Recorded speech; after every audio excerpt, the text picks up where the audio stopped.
बांग्लादेश में डेमोक्रेसी के बारे में पढ़ेंगे हम।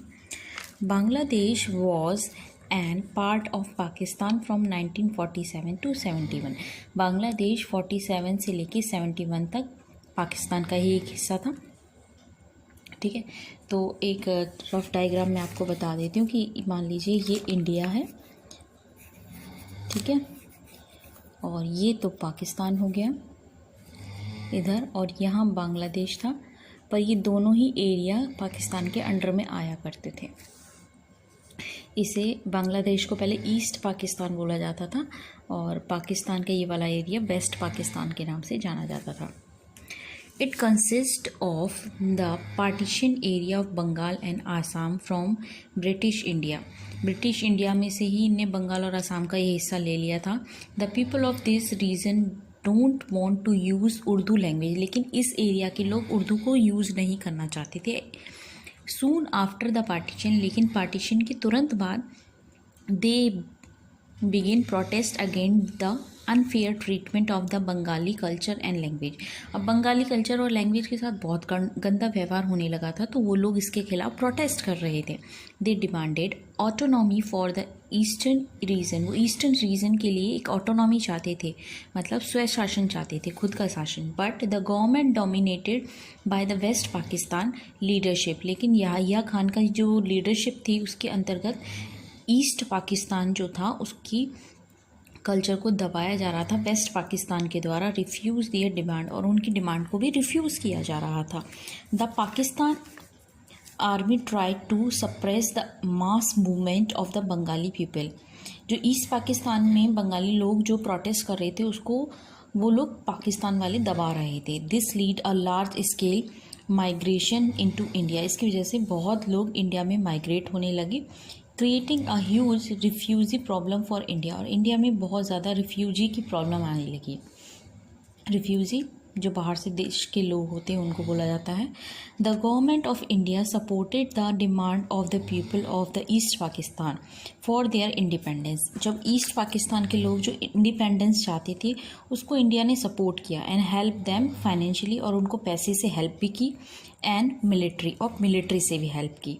This resulted in a war between India and Pakistan in December 1971। 1971 में इंडिया और पाकिस्तान के बीच में एक वॉर हुई that ended the surrender of Pakistan forces in the east Pakistan, जिसकी वजह से ईस्ट पाकिस्तान की जो आर्मी थी उसके सामने पाकिस्तान को घुटने टेकने पड़े। The formation of Bangladesh as an independent country, और एक इंडिपेंडेंट कंट्री की निर्माण हुआ जो था Bangladesh. Bangladesh drafted its own constitution. Bangladesh ने खुद का एक कॉन्स्टिट्यूशन तैयार किया डेमोक्रेसी के लिए। Sheikh Mujibur Rahman formed president setup by the abolishing all the parties except Awami League. Awami League के अलावा बाकी सारी जो लीडरशिप थी वो ख़त्म हो गई और शेख मुजीबर रहमान वहाँ के प्रेसिडेंट बन गए। But after his accession of new military rule, लेकिन उनका जो राज था वो ख़त्म हो गया जब मिलिट्री रूल आया। किसका? ज़ई उर रहमान का, formed by his own party, जिन्होंने खुद की पार्टी बना ली, एंड वॉन इलेक्शन इन 1979, और 1979 में इलेक्शन को जीत लिया। लेटर, लेकिन बाद में ही वॉज ऑल्सो असैसिनेटेड, उसके बाद उनको भी हरा दिया गया, और उनकी जगह कौन आया? एंड अनदर मिलिट्री लीडर, दूसरे एक मिलिट्री लीडर आ गए। लेट जनरल HM इरशाद टुक ओवर। अब HM इरशाद इनके पोजीशन पे आए। इसके लिए भी आप एक फ्लो चार्ट बना लेना। मास पब्लिक प्रोटेस्ट हुआ, made Irshad step down in 1990, और 1990 में इरशाद को अपनी सीट छोड़नी पड़ी।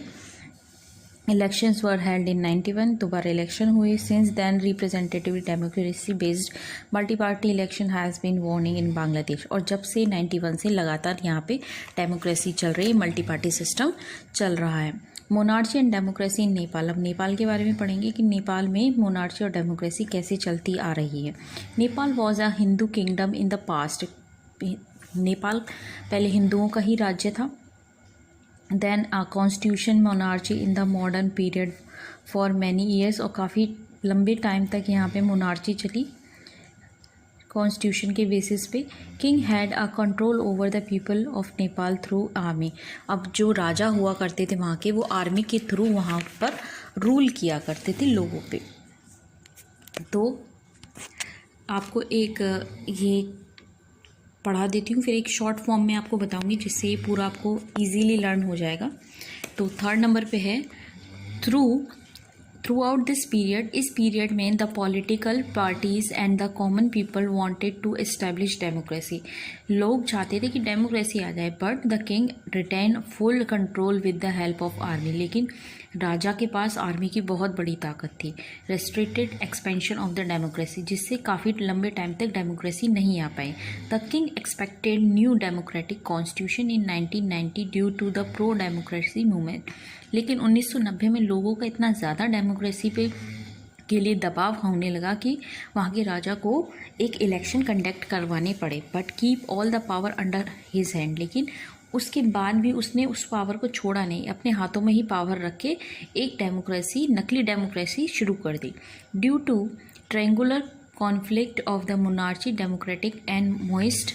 अब ये तीनों की खिचड़ी सी बन गई थी वहाँ पे कि डेमोक्रेसी भी चल रही है, मोनार्ची भी चल रही है, मॉइस्ट लोग भी का भी शासन चल रहा है। King abolish the parliament in 2002, और इसकी वजह से 2002 में पार्लियामेंट को किंग ने अबॉलिश कर दिया, ख़त्म कर दिया। अब पार्लियामेंट ख़त्म होने का मतलब क्या होता है? डेमोक्रेसी ख़त्म हो जाना। Massive country-wide pro democratic protest took place in 2006। लेकिन 2006 में फिर से डेमोक्रेसी की डिमांड उठने लगी and achieved first major victory to force king to resort the house of the representative and still working the democracy. और उसके बाद से यहाँ पे डेमोक्रेसी चलती आ रही है। But Nepal transaction of the democracy is not complete. लेकिन अभी डेमोक्रेसी पूरी तरीके से यहाँ पे नहीं आई थी, कहें कि अच्छे से यहाँ इस्टेब्लिश नहीं हुई थी। It is moving towards the framing of constitution assembly. उन्हें कॉन्स्टिट्यूशन असेंबली बनानी थी to friends and its constitution. अपने फ्रेम को अच्छे से बनाने के लिए, अपने कॉन्स्टिट्यूशन को अच्छे से चलाने के लिए। तो एक 3D याद करना है आपको। DDD 1990 में डिमांड उठी, 2002 में डिज़ोल्व हो गया सब कुछ, 2006 में फिर से डिमांड उठी डेमोक्रेसी की। ठीक है, डिमांड डिज़ोल्व, डेमोक्रेसी आ गई 2006 में। ठीक है, दैट इज़ ऑल।